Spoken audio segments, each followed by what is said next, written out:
Hey guys, we're back with another tutorial for you. Now previously, whilst Reen did about 50 of them, we explored the split squat. And today we're going to look at a variation on that, commonly referred to as either a rear foot elevated split squat or a Bulgarian split squat.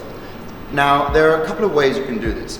First up, if you just want to do it with a minor elevation, you can use a step. You can find a step anywhere in your house. Now, Reen's going to demonstrate how you would do so. So the same thing again, ball of the back foot. Oh, no, ball. There we go, perfect. And the front foot is on the floor, and she's just going to go down and come up. Now, as a result of elevating the back foot, you end up with less bending in the knee. As you go down again, you can see that's not going to happen as much as if the back foot was flat to the floor. But you end up with a little bit more in the hip to compensate for that. So as she comes up from there, you're getting more of a glute dominant movement through that front foot, and you also end up with slightly more of a stretch through that back quad. Last one, going down and coming up. That'll do.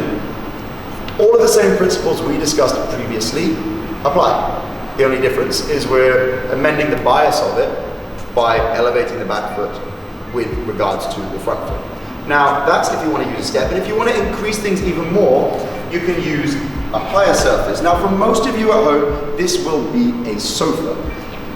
So that's how she's going to get set up. Now, what a lot of you might want to do as well, if you're not used to this, you're trying to pick one foot up and like balance it, and there's a little bit of a hopping involved there. So what you might want to do is have something on hand that you're able to use for balance. It could be a wall if your sofa's next to a wall. It could be anything really. I prefer to have the balancing hand on this inside to begin with for beginners, because I find if it's on this side and you're reaching, you'll end up rotating like this quite a lot and potentially ending up with an injury across your hip flexors at the front.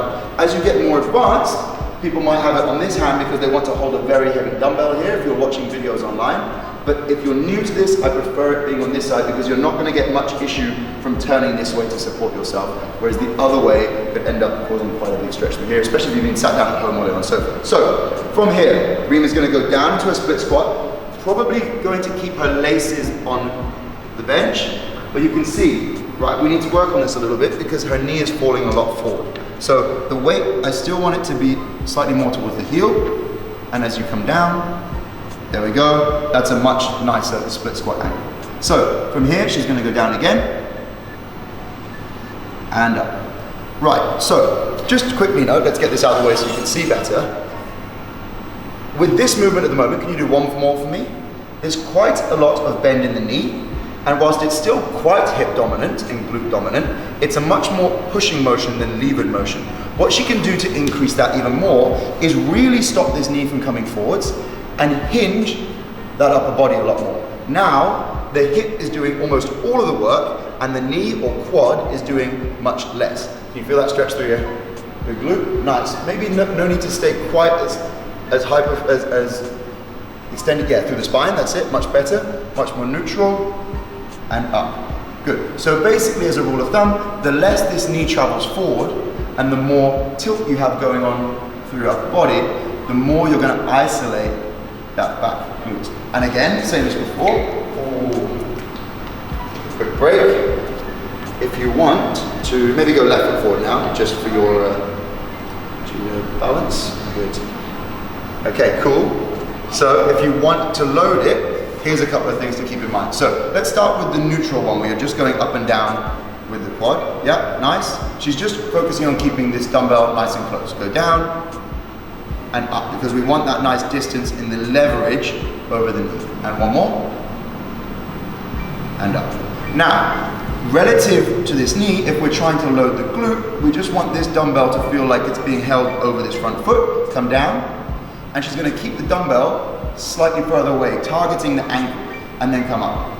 And you can see, we've now taken the leverage from being close to the hip and far away from the knee, to being close to the knee and far away from the hip. So this hip has to do more work, and then she comes back up from there. Okay, enough slow-mo reps on the old split squats for today. So that is what you guys need to know if you're trying to modify a split squat, increase the stretch that I'm sure you felt across the glute. Yeah, totes. And yeah, so there's a modification for you. Again, dumbbells can be swapped for anything that you can kind of make weighted with a handle, as long as it's sensible. Yeah, like a water bottle or something. Yeah, hydro flask, free plug.